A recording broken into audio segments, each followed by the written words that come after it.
This is the Louie T Network. You are now officially in the lab room. It's that time again.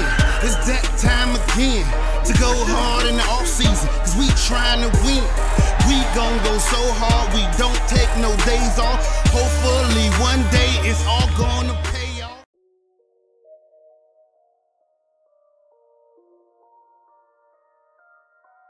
Hey yo, who else could it be but me, your man, Louie T? Welcome to the 2017 NFL Draft Wrap-Up Series, where your man Louie T aims to break down all 32 teams in the National Football League's 2017 NFL Draft using our baseball grading scale: single, double, triple, home run. There are no strikeouts here in the Draft Wrap-Up Series, as we cannot tell how these players are going to pan out. And I don't want to discount any of these young men before they get their chance in the National Football League. And so we'll get a score for each and every single player selected in said team's draft. We'll apply bonuses when necessary, get an aggregate score, divide by the number of picks, which will then yield us our overall grade for that team's draft. We'll then move on to the next team picked in the series by you. That's right, you the viewers are in total control, as this is the you pick format, or as I like to call it, the up format. Simply be the first to leave a comment in the comment section of this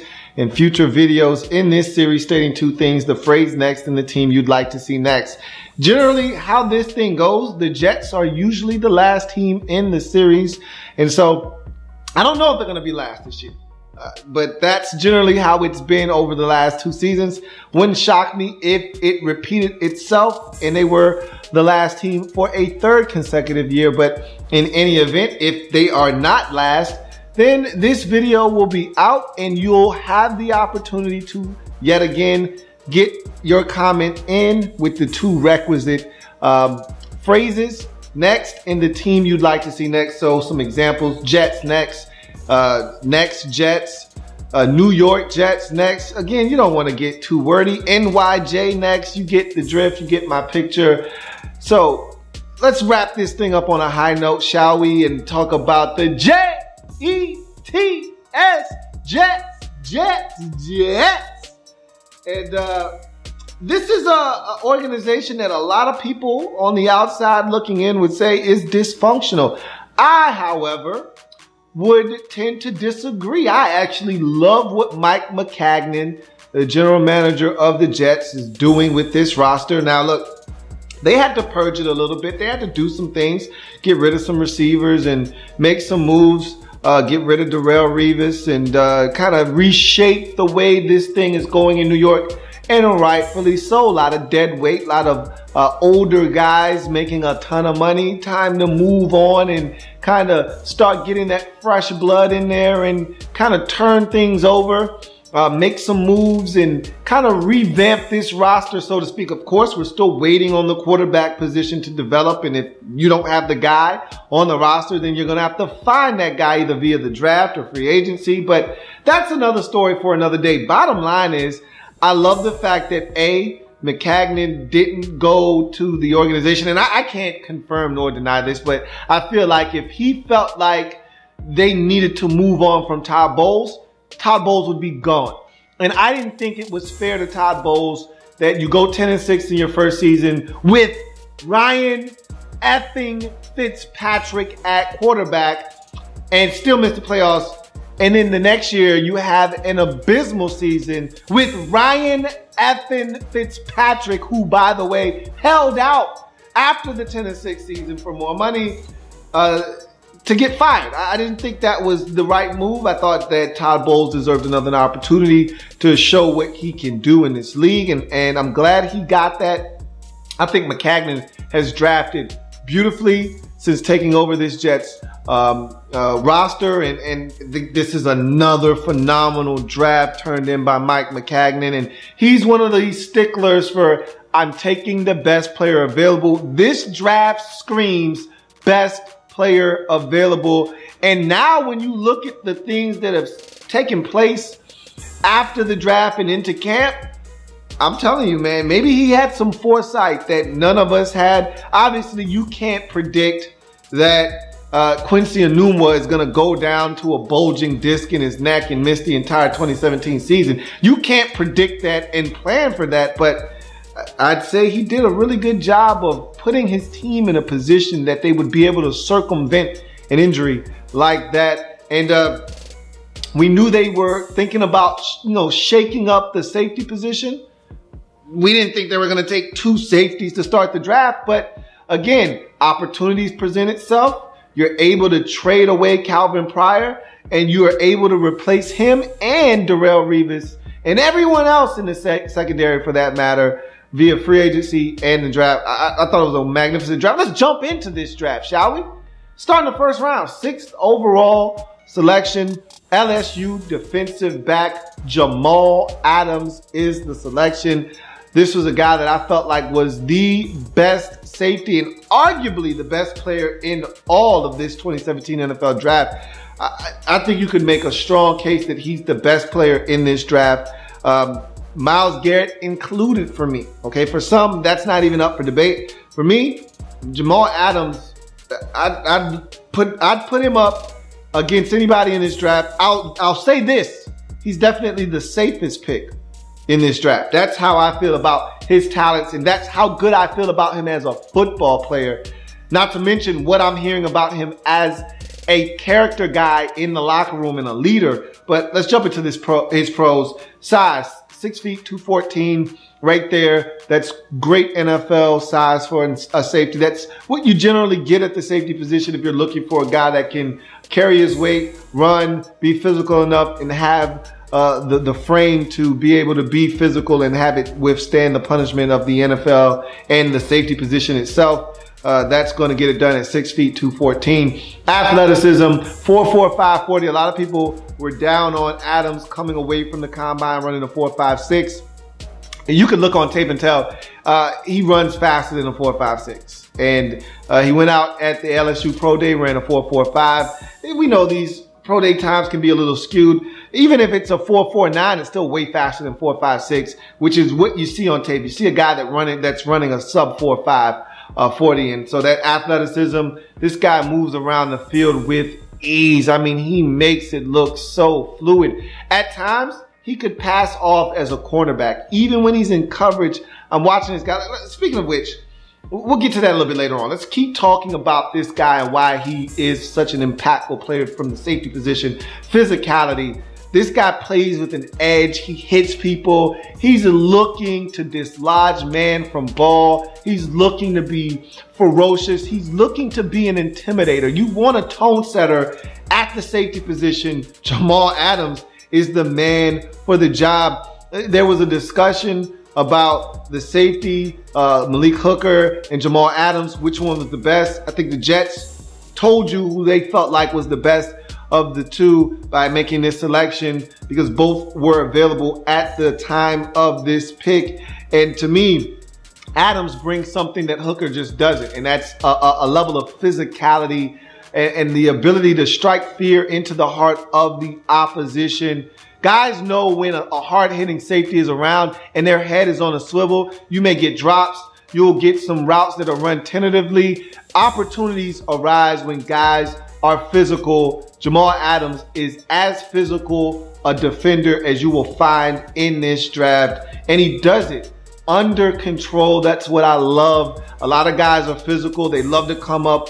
And yes, he does have his moments of over-aggressiveness, and we'll talk about that a little bit later. But for the most part, when this guy comes up to hit someone, he comes up under control and lays the boom. He's a short tackler. So I basically said in one breath that he's physical and comes down under control. And in the next breath, I said he's a short tackler. So they reinforce each other. This is a guy that you don't, when he missed the tackle on tape, I was surprised.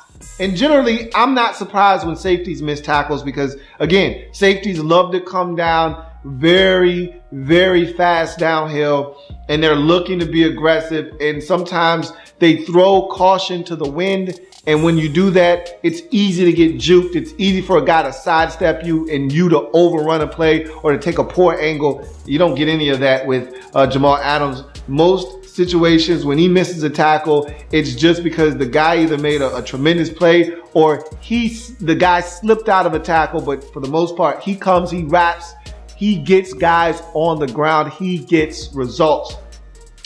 Field general. I love this about Jamal Adams. He's so omnipresent on the field, it seems like, from the safety position. He can come down in the box, be a physical defender and a playmaker there. He's a guy that is lining everybody up. Okay, everybody is getting into position, and Jamal Adams is the guy screaming out orders to everyone as to where to line up pre-snap. So he's lining people up. He's a guy that can play 35 yards away from the line of scrimmage and make a play there. He's everywhere. He can play in the slot. I mean, this guy, like I said, omnipresent on the football field. He's a field general, lining guys up, making plays all around the football field. You got to love players like that. Outstanding over the slot. To me, this is one of his biggest attributes, and this is the way of the new NFL. If you're a safety, you want to be interchangeable. You got to be able to play around the line of scrimmage. Unless you play in a defensive scheme where there is clear delineation between strong and free safety, there are a lot of defensive coordinators that blur that line nowadays. And if you're a free safety, especially, you better be able to play over the slot. Everyone's looking for an Earl Thomas, Eric Berry type of safety, a guy that can play, have some range, play 35 yards away from the line of scrimmage, but also drop over the slot, run with tight ends and some slot receivers and make plays there as well. And Jamal Adams, like I said, he is so comfortable over the slot. I watched him against Texas A&M, and he looked like a corner. He was running routes for these receivers. He was jumping routes. He was right in the hip pocket, ready to deflect passes. He looked extraordinarily comfortable as a corner over the slot, but he's a safety. And this guy, I think there's so many things that he does so well that I just love his game and all of the things that come with it. Zone awareness. I think he's extremely aware in zone coverage, a guy that studies the game. I think he's one of those guys that understands route concepts, what the offense is trying to do, how they're trying to set up different route combinations, and where he needs to be able to impact the play the most. And so he's one of those guys that, again, just seems to be where he needs to be to make things happen. Ball skills, 5 career interceptions. And there could have been more. I think that he could have made some more plays, but this guy does have the ability to catch the football. And so there are ball skills that come along with all of the other attributes that I've named already. Bloodlines. Dad played in the NFL, was a first-round pick of the New York Giants, ultimately won a Super Bowl in '86. So he understands the NFL culture, understands what it's going to take for him to get it done at this level, you would like to think. And so those things always help as we go to his final pro. Special teams value, not to mention how good he was defensively, but this is a guy that is the first man down on punts every time I watched. It is ridiculous how active he is on special teams, because, you know, a lot of guys get the big head syndrome. They're playing defense. They're one of the best players, if not the best player. There's no way they're going to be the first guy down on special teams. That guy's Jamal Adams. He's the first man as a gunner down on special teams, waiting to down the punt, waiting to punish the return man if he dare not call fair catch and try to catch the football and return it. You're getting a guy that's going to be the best on special teams, best on defense, and maybe even the best in the locker room right away. What more can I say about Jamal Adams? There's no more pros, so let's talk about his cons. Over aggressiveness. For all of the good that he does, for as physical as he is, for as good as a downhill defender as he is, he can be over aggressive. And you see this a lot of times with safeties who are aggressive in their nature. They like to be aggressive. They like to come downhill. So play action fake, going to be something that will entice them to take a couple of false steps towards the line of scrimmage and maybe give someone an opportunity to get over the top with a skinny post or a 9 route or something of that sort. He's a guy that will come downhill a little bit. be somewhat out of control. Like I said, I love the fact that he can change speeds when coming downhill. Doesn't miss tackles very often because of his over aggressiveness. I'm more worried about him in pass coverage because I don't know if the speed is and definitely this is where he doesn't have the same amount of skill as a Malik Hooker. Malik Hooker's closing ability, angles, and ability to make plays on the football down the field is unquestionably the best in this draft. And I think Jamal Adams is a guy that if he takes 1 or 2 false steps, doesn't get a head start on the football, may not be able to get there like a Malik Hooker. And so his over aggressiveness, I think, hurts him more in the pass game than it does in the run game. But there is a level and an element of over aggressiveness when talking about Jamal Adams, but I'll take it all day. And with this type of football player, give me that over. I'd much rather have an over aggressive player than a guy that I have got to electrocute and send a couple of jokes his way to get him to be aggressive as a football player. A little laggy on backside plays. There are times when the play goes away from him and I just feel like he thinks, okay, I'm not going to have an impact on this play, so I don't need to necessarily hustle over there. I'm nitpicking, but it's something I'd like to see him clean up a little bit. You know, there are times where I see him chasing the play down backside and I know he can move faster than what he's moving, and I feel like there's a little bit more effort that he can be giving, but you gotta pick your spots. When you're giving as much effort as this guy's giving, if you feel like that your impact and your presence in a particular play isn't necessary, maybe you conserve a little bit of energy there. I don't know. But in any event, first round, 6th overall pick, LSU defensive back Jamal Adams. Is it on? He's hit deep. You can put him on the board. Yes! It's a home run for the New York Jets in the first round of the 2017 NFL Draft. A no-doubter. This is by far and away, to me, the safest pick of the first round, getting LSU safety Jamal Adams. This guy is a playmaker, and I think he's going to have the type of impact that we've seen guys like Clinton Dix and Landon Collins have, fellow SEC alum safeties in the league in a short period of time. I expect him to have that kind of an impact with this Jets football team if he's able to stay healthy. As we move on to the second round, 39th pick overall, Florida defensive back Marcus Maye is a selection. This is a guy that I talked about during the combine and in a little bit during the draft process as a guy that I thought was underrated at the safety position that we didn't talk about nearly enough. And I didn't see the Jets going back-to-back safeties in the first 2 rounds. But again, Mike McCagnon, a huge stickler for picking the best player available, simply could not pass up this type of value. And ultimately, it proved to be a good move as I think the Jets are overhauling that entire secondary. And this is a guy that's going to compete for playing time. Size is the first pro. 6 feet, 210, right around the same size as Jamal Adams. Right around the size you're looking for a prototypical NFL safety. And so that's the first pro. Athleticism, 4'4", 940. So you're talking about 2 sub 4'5" guys in the back end of your defense. Gotta love that. This is a guy that can run.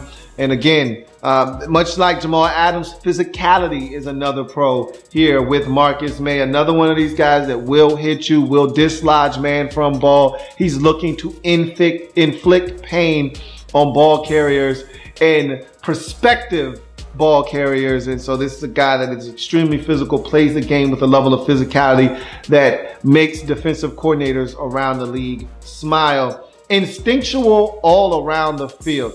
And the best example I have about him being instinctual on the football field is a 4th and goal play from about the 3-yard line. Tennessee game early in that ball game. Remember, Florida was up big early in that game, and this was one of the plays that helped them stay up big. Tennessee looking to get on the scoreboard, 4th and goal from about the 3-yard line. The Volunteers line up in a stack formation look, and Marcus Maye is checking the inside receiver. And you know, you can't jam on stack releases because it's hard. It's too much traffic. You'll get caught up in the wash. And so Tennessee, looking to take advantage of that, they're running what is essentially going to amount to a natural pick. You got a couple of guys, the guy at the top of the bunch formation and the guy at the back end of it running inside breaking routes.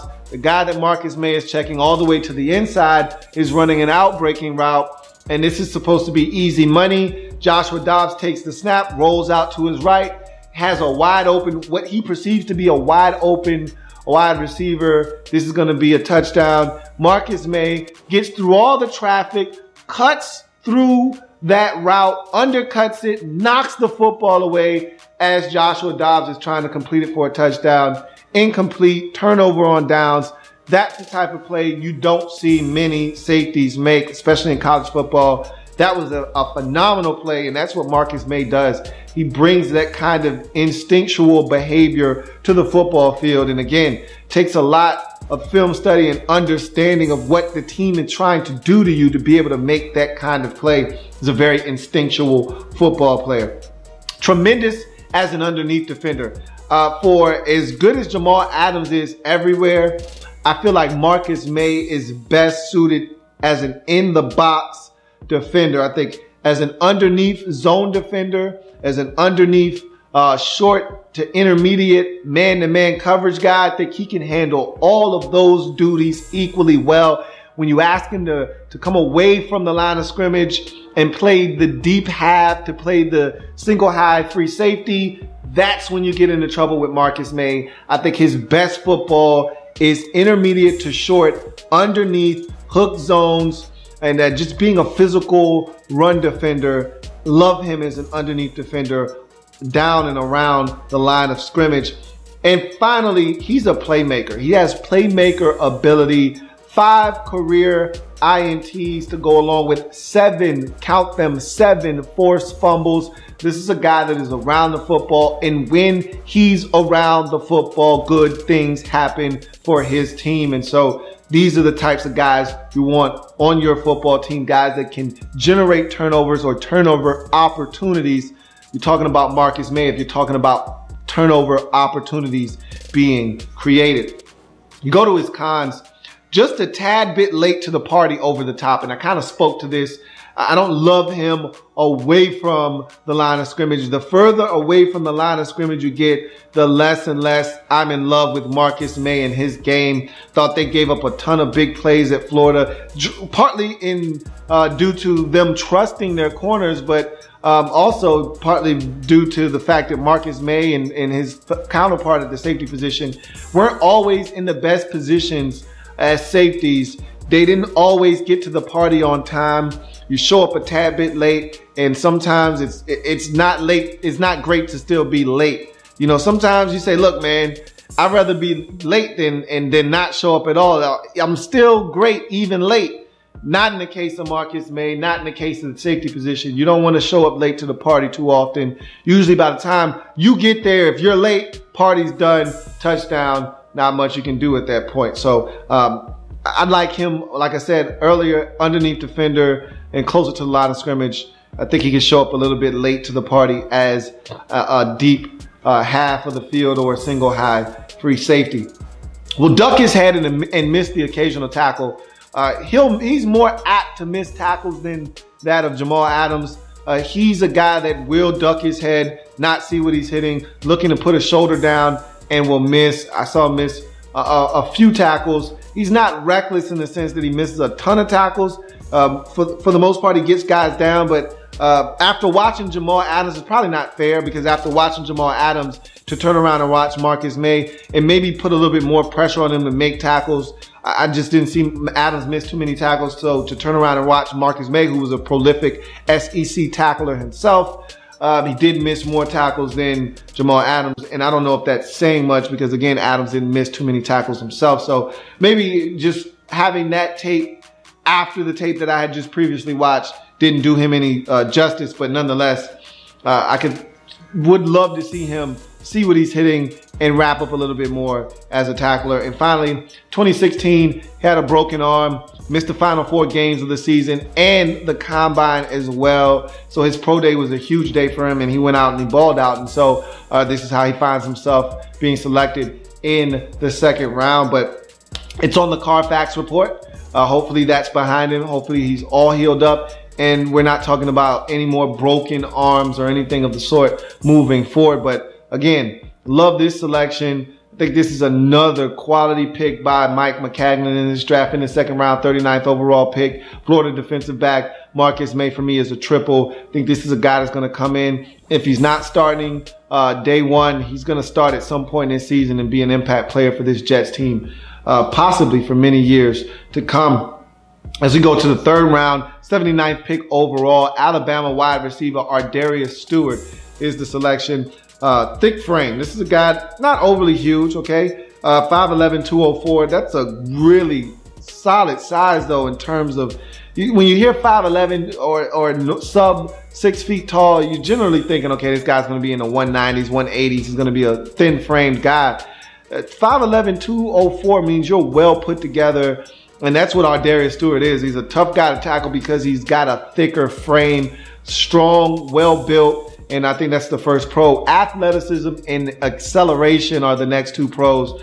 4'4", 940. And this is a guy that has another gear. When he gets the football in his hands, there's an extra gear that he turns on, and he's able to run by guys. And you turn on the Mississippi State tape. There are a number of games. The USC game where he's running by guys and making big plays in that game. But the Mississippi State game stands out for me, because they give him the football on a jet sweep. He comes across the formation. They throw him the football, and he takes off. And there are at least 3 Mississippi State defenders that seem to have an angle. One being the safety, which is probably the best angle of any of those defenders. And he literally runs past every single one of them and then separates from the safety. And that's that acceleration that he brings to the table. And I think this is a guy that definitely has some really good. That's why Alabama made it a point of emphasis to get him the football in those types of situations, because they knew if they got him out of space, he could run away from defenders. And you saw it at Alabama quite often. Physicality and toughness. That 5'11", 204-pound frame is very misleading and deceptive, because this is a guy that plays the game with a ton of physicality, does all the dirty works, will come and seek out contact. He will come and come and get a linebacker or a safety, pick him off on a crackdown block. He'll go over the middle, make the tough contested catches. He knows he's going to get hit. He knows a shot is coming from the safety, and he'll still go and get the football, take the shot. And he's one of those guys that you just love because he's going to block in the run game. He will work for food, so he's a WWF effer. He's a guy that will do all of the dirty work that a lot of NFL receivers don't want any part of. He's that guy that will do anything to help his team win. And again, that physicality, that toughness, that's what you're looking for at the receiver position. He's got good hands. There's the occasional lapse in concentration. We'll talk about that a little bit later, but good hands, good quality mitts that can go up and get the football. He can extend away from his frame when need be. You feel comfortable throwing him the football. He catches it in traffic. That's another pro. Makes the tough catches, the contested catches. Those all go along with that toughness and physicality that I spoke of earlier. He's a yakster. Talked about the running away from defenders. He's not the make you miss type of guy, even though he'll put a juke on every now and again, but that's not his strength. He's looking to run guys over, be physical with the football, but he's looking to run away from you with just pure speed. He's not looking to juke anybody. He's looking to stick his foot in the ground, get up the field, and if you have an angle but you're not fast, he's looking to outrun your angle. So he is a yakster. He is a guy that at Alabama, they threw him a bunch of hitches, a bunch of wide receiver screens, and they did a bunch of jet sweeps with him, trying to get him the football and get him out in space. Able to stretch the field. He has the ability to stretch the field. The USC game is the best proof I have of that. First game of the season, running by those USC corners and making big things happen in that ball game. Couple of big touchdowns, one on a defensive breakdown, but nonetheless, he has the ability to stretch the field and get behind defenses with that 4.49 40 and special teams value. He did some kick returning That was part of his duties at Alabama. So I'm not necessarily saying that that's something you want to tap into, but if you need to, it's always available. And so we go from those pros to some cons. His route running will need a little bit of work at Alabama, despite playing in a pro-style offense at times. There were pro-style concepts, mostly in the run game. There are a number of jet sweeps, hitches, slants, underneath routes. Not a lot of complex route schemes at Alabama. They had a freshman quarterback in Jalen Hurts, so they weren't really trying to reinvent the wheel. They weren't trying to be that dynamic from a complex standpoint. They were looking to try to simplify things as much as possible, and they did that offensively. And the guys like Ardarius Stewart weren't doing a lot of complex things in terms of route running, and so his route running ability will need to be sharpened. The concepts that he ran at Alabama, there are going to be some things that you're going to have to teach him and make him better at. And so I think him being a better route runner and more polished is something that he'll have to work on at the next level. Occasional concentration drop. I talked about that earlier. There are times where he'll take his eye off the football. It is just a simple case of him not looking the football into the old breadbasket. He'll look to see what he can do after the catch. Ball will hit him in his hands and he'll drop it. And so saw that on tape at least 3 times.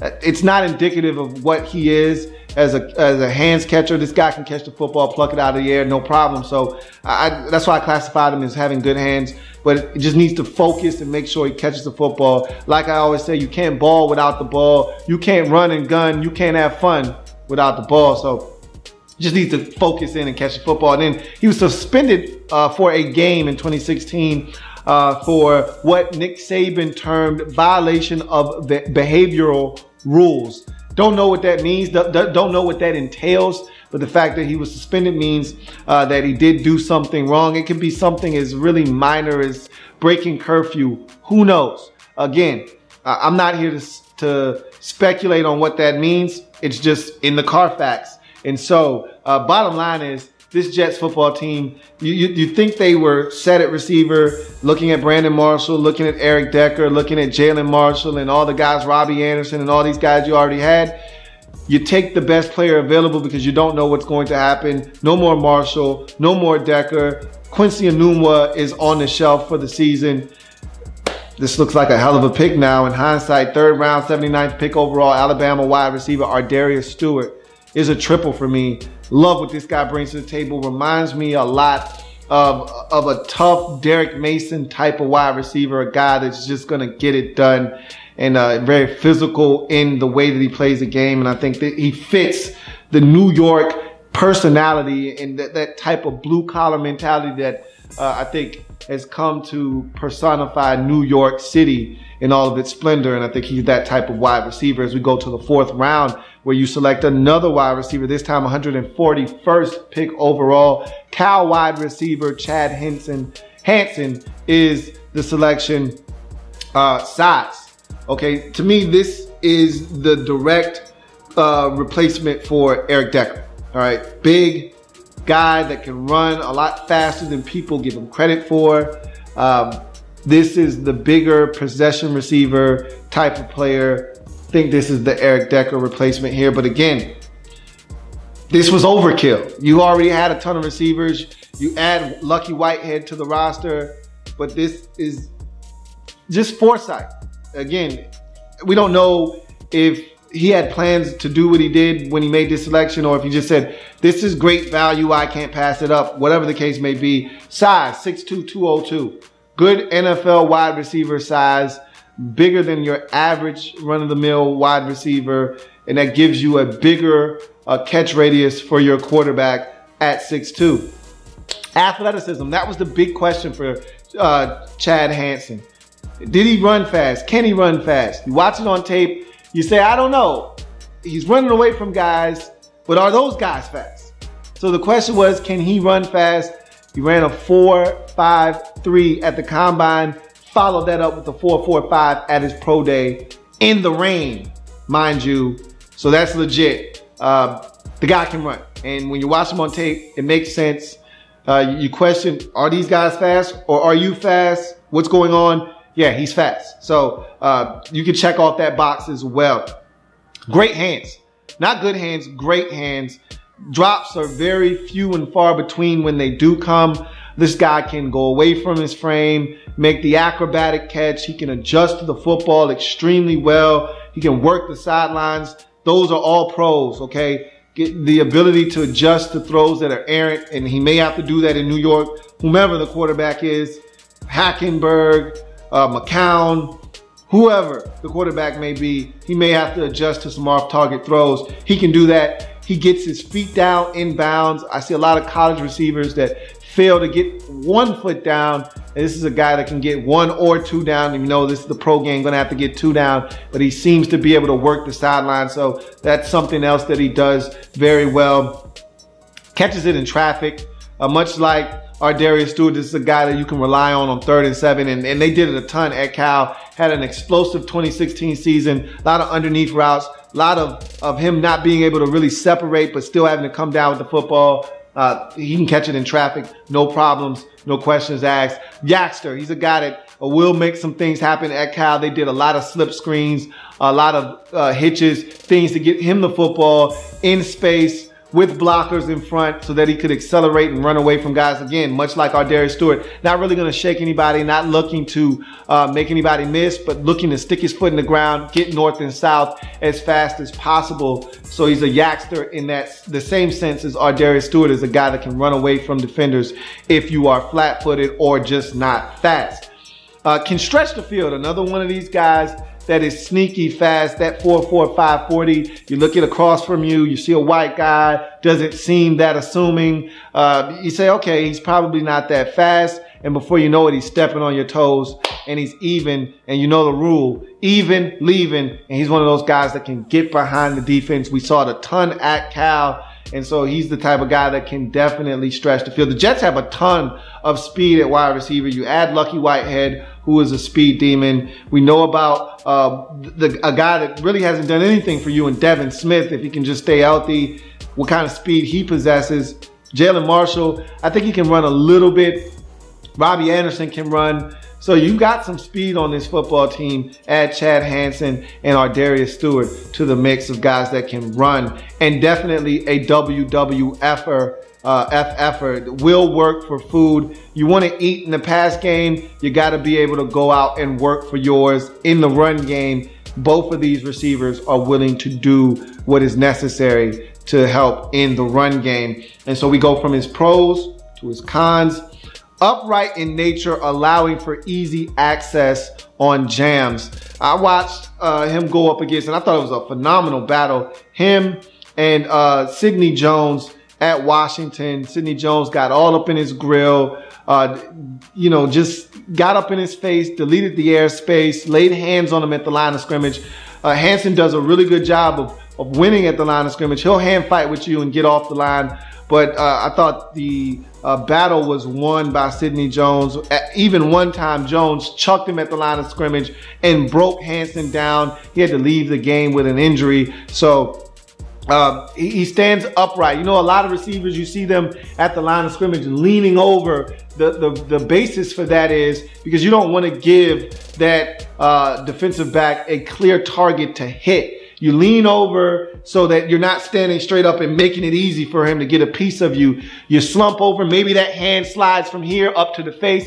All of a sudden you get a freebie, hands to the face penalty. Gives you an advantage off the snap when you lean over slightly in a ready position. Or you see guys like this with their hands up to be able to fight off that jam right off the snap. He's one of those guys that's just kind of standing there, and he'll give up some easy access on the jam. So that's something I think the coaching staff is going to need to clean up. And he's going to need some route work, much like Ardarius Stewart. He's going to need route work. Okay, that's the next con. At Cal, it was a really simple offense. He ran a ton of curls, a ton of hitches, a ton of bubble screens, a tunnel screens. He ran a ton of go routes. It was pretty predictable as to what you were going to get out of Chad Hansen. It was just which one of these routes are we going to get? Are we going to get the curl route here on 3rd and 5? Are we going to get the curl route here on 1st and 10? Are we going to get the bubble screen? Are we going to get the hitch? Are we going to get the tunnel screen? Or are we going to get the 9 route? Which one are we going to get? Are we going to get the slant? Again, going to need some route work because the offense that they ran was a spread, and it was very wide open and pretty predictable, if you ask me. Not a lot of complex route running going on in that system. And then finally, 1 year wonder, okay? That's the question you got to ask yourself. Where was this Chad Hansen last year? Where was this Chad Hansen 2 years ago? You didn't get that from him. So the question then becomes, is this what this guy is moving forward, or did he just have one remarkable season, but this isn't indicative of what you're getting at the next level? That's the question you got to ask. I think this is a guy that can really perform at a high level for you, but you always ask yourself, why didn't you do this sooner? And so we'll see what happens. And remember, he played with Jared Goff the year previous, so there were opportunities for this to happen, and it just didn't happen for him. So I think this is another quality selection in the 4th round, 141st overall pick. Cal wide receiver Chad Hansen for me is another triple. I think Mike McCagnon absolutely killed it with these first 4 picks.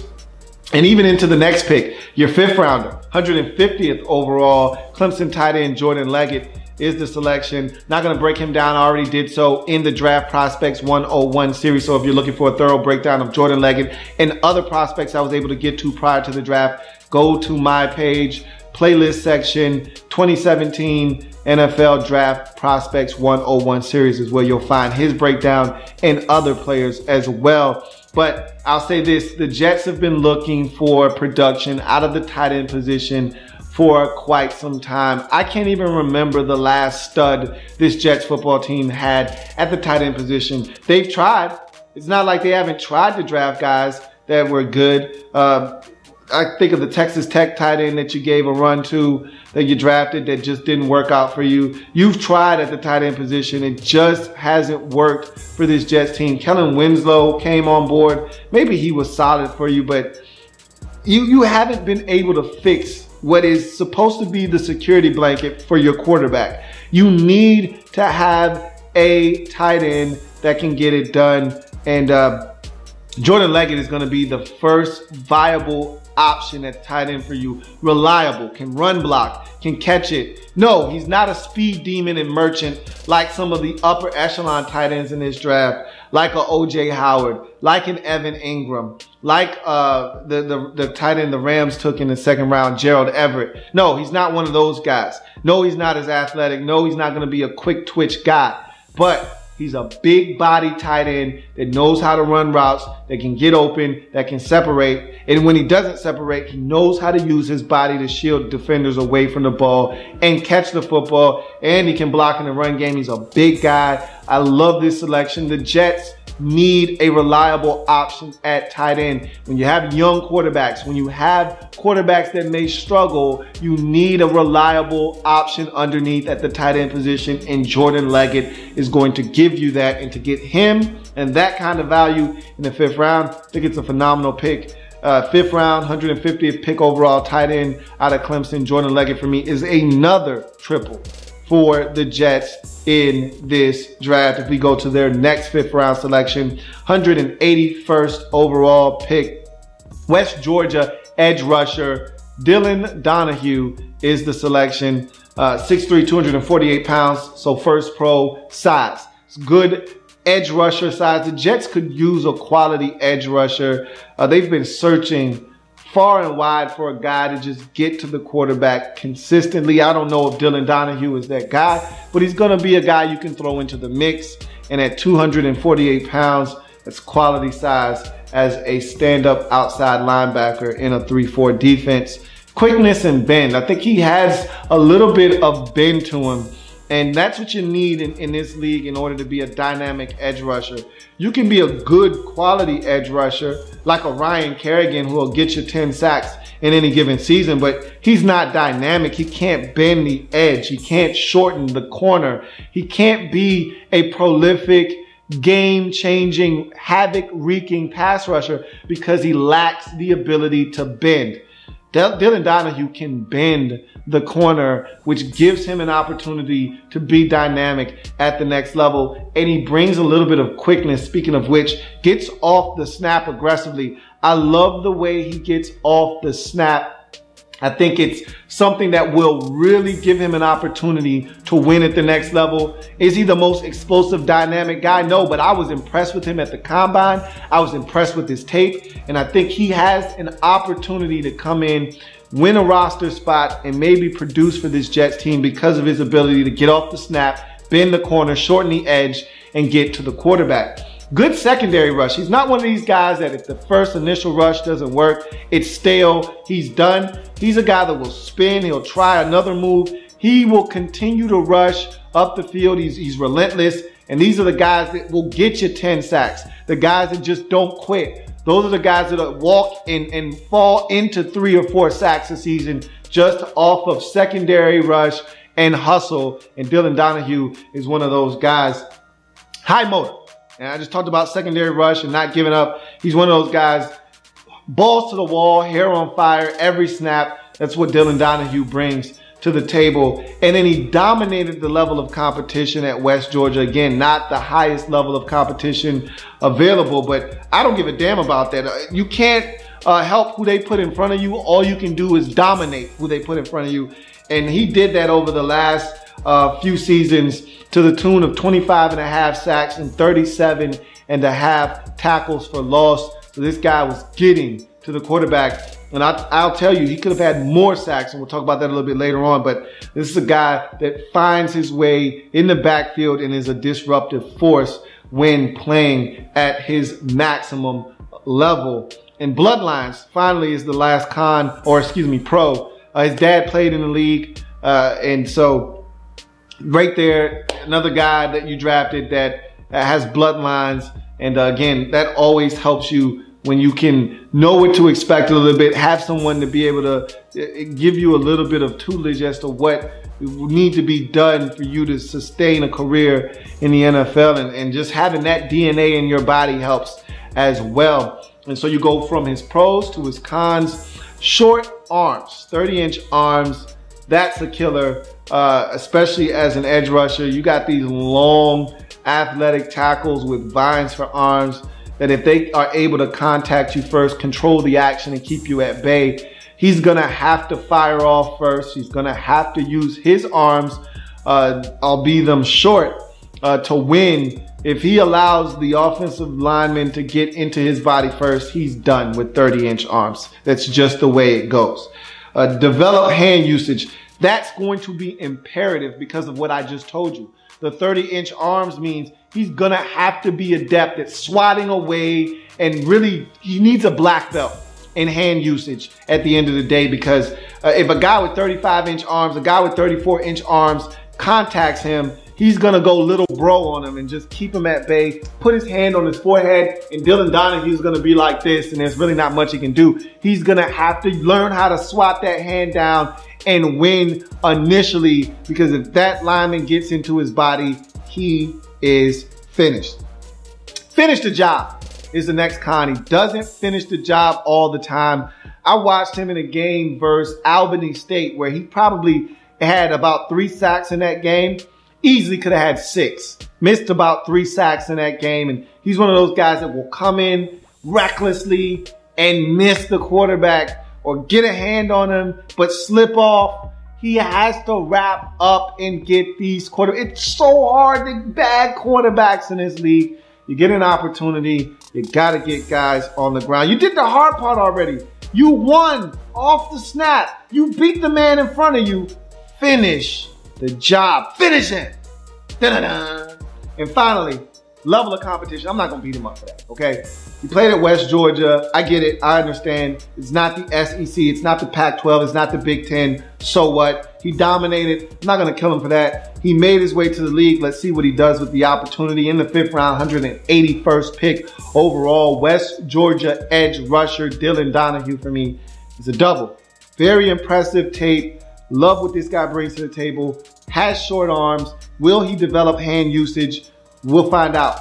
We'll see if this guy's able to make this roster, but I think there is a place for guys like Dylan Donahue in the National Football League. As we go to the sixth round, 3 6-rounders for the Jets to wrap this draft up, the first of which, 188th pick overall, Louisiana Lafayette running back Elijah McGuire is the selection.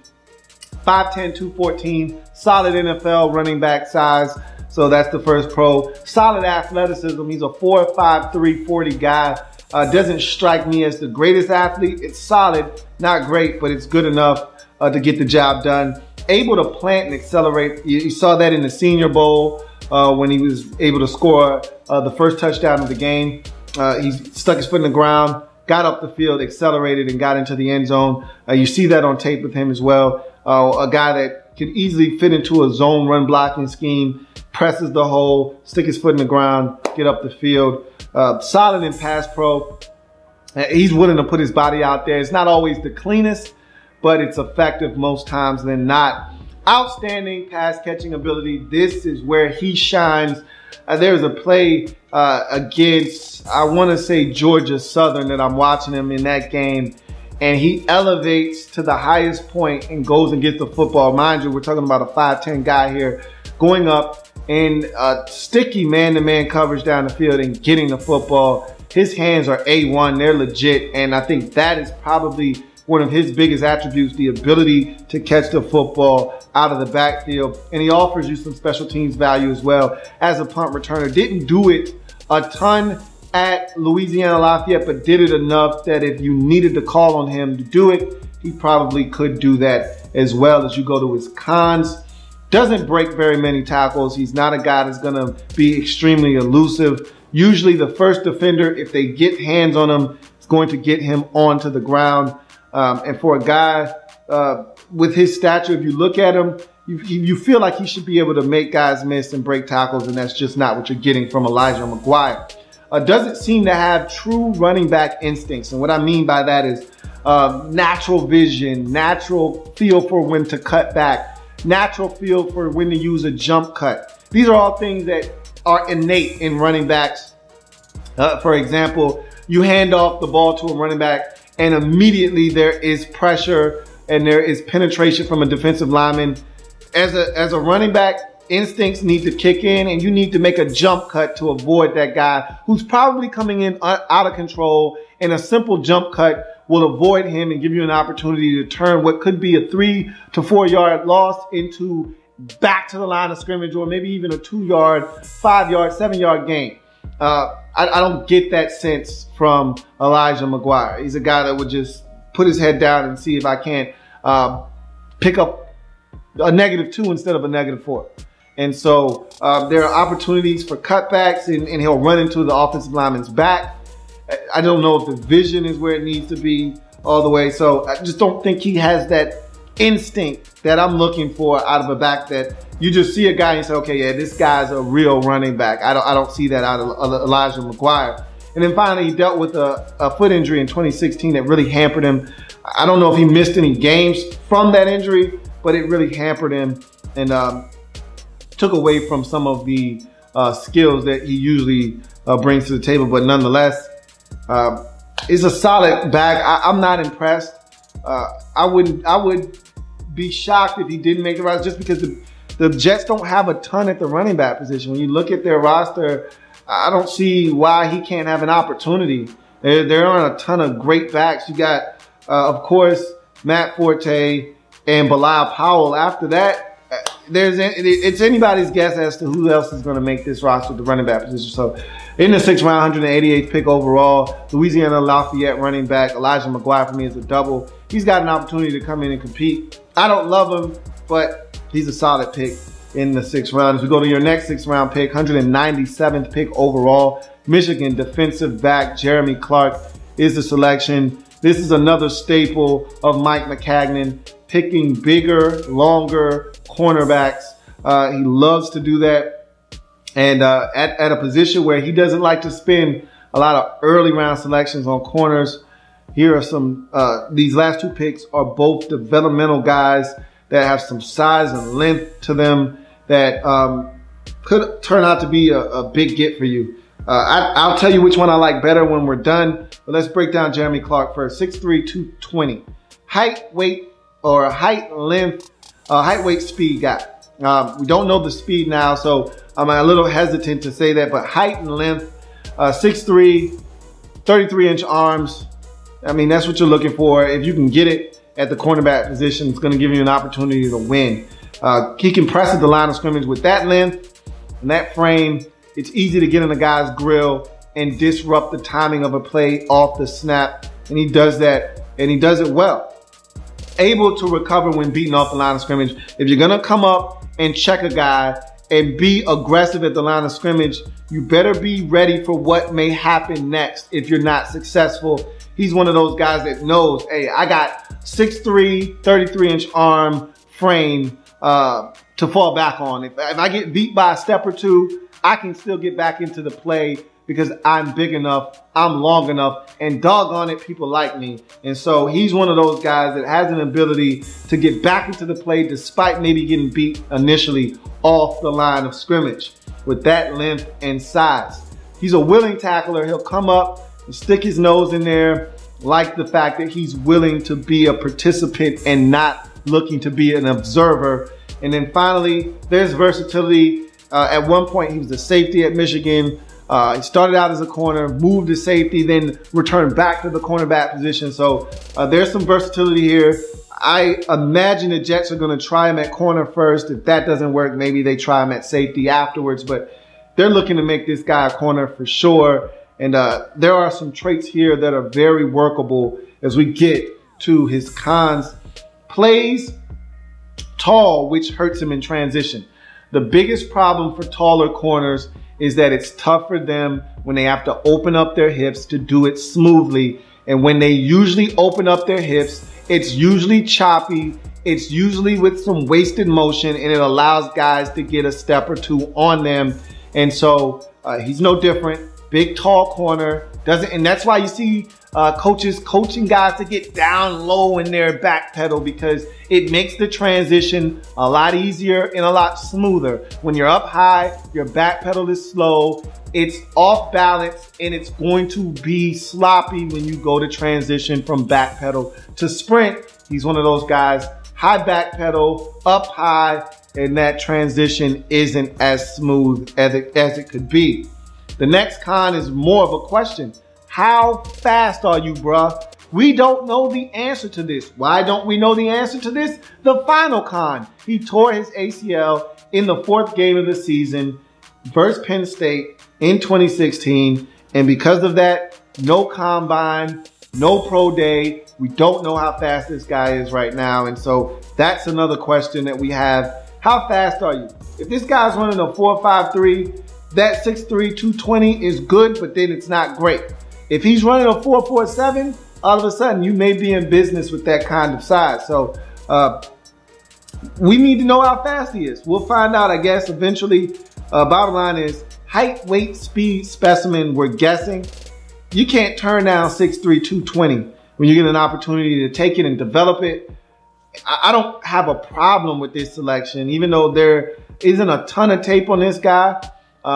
He does have a little bit of ball skills, not great. I saw him bobble an interception that he turned around, but he does locate ball at times. I like this pick just because of the size and the ability with the length, and there's a lot to work with here. You can't teach 6'3", 220. You just can't. And if he can run, all the better. In the 6th round, 197th pick overall, Michigan defensive back Jeremy Clark is a double. As we get to the final selection in this Jets draft, another cornerback in the 6th round, another big guy, 204th pick overall, Ole Miss cornerback Derrick Jones is the selection. Height and length are the first 2 pros. This is a guy, 6'2", long arms. Another one of these guys that you look at and you say, okay, there's something here size-wise. Can you get the job done?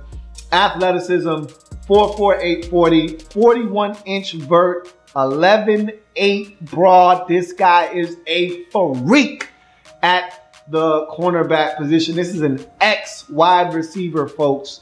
So you're dealing with a guy with extreme ball skills. That's the next pro. I watched him pick off 3 passes. Very impressive. The first one I saw him pick off ended up being a pick 6 versus Georgia. They routed Georgia in that game, and he had a big play early in that ball game. He presses at the line of scrimmage, turns on like a slant over the middle, turns, locates football. Oh, what do you know? Ball's coming my way, undercuts the route, clean hands, makes it look easy. X wide receiver background coming into play there. Takes off with the football for about a 45-yard pick 6 down the sideline. Gorgeous play. There's a pick that's even more impressive versus LSU. In zone coverage, they're running a concept where they've got the outside receiver running up the field on a seam route. They've got the inside receiver running a corner route, and he drifts back into his zone, picks up the corner route, turns, locates football, extends the frame, goes up, snatches the ball out of air. It was poorly underthrown, but he still had to turn, locate, and extend frame and go up and get it. For a guy that is making the transition from receiver to corner, I thought it was impressive. And so he can high point the football. Got ball skills, can high point the football. He's an LLCer. He'll turn and look and locate football. There's a lot to like here.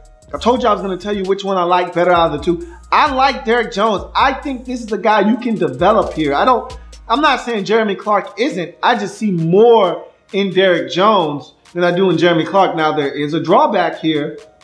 We're going to talk about that. But the final thing is you can tell Derrick Jones, he understands route concepts. As an ex-receiver, he knows what's going on. He understands what the offense is trying to do. As he was once an offensive football player, understands what concepts and what they're trying to do and how they all interweave and intertwine with one another, and knows how to play these routes.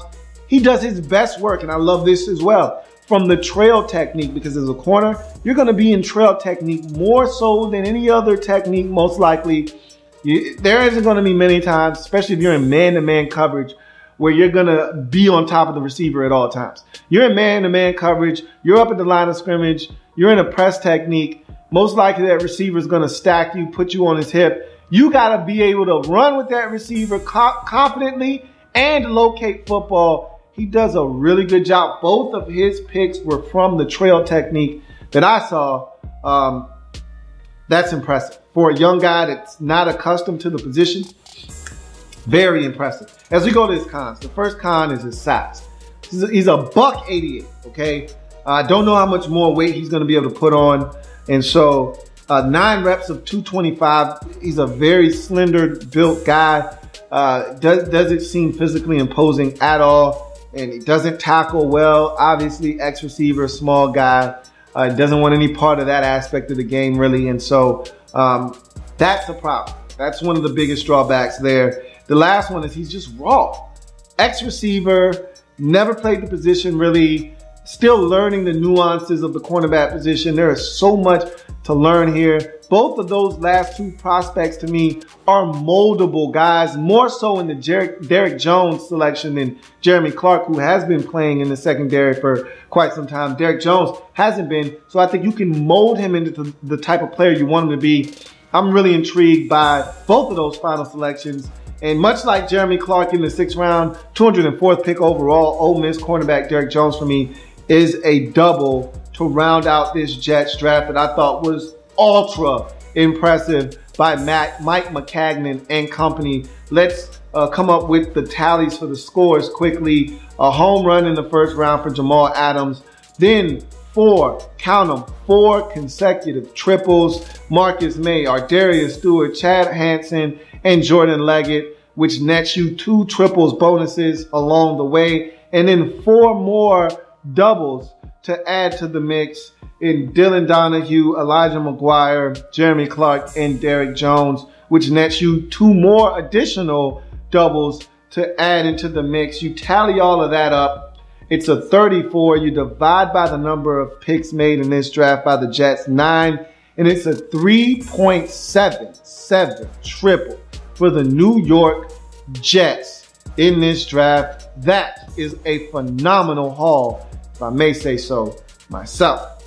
There may be some dysfunction at the quarterback position for this football team, but they are building around the quarterback position in hopes that either Christian Hackenberg is the guy. If he's not, when you finally do find that guy, there will be an infrastructure of a football team waiting for him to come in and take off. And so it's going to do it for the New York Jets and their 2017 NFL Draft wrap-up. If it happens in the National Football League, whether big or small, we cover it all here on the Louie T Network. Come back and join me as I continue to break down anything. And National Football League. I just got one question for you. If this isn't the last video, who's next? Hell, I got two questions for you. Why are the Jets always last?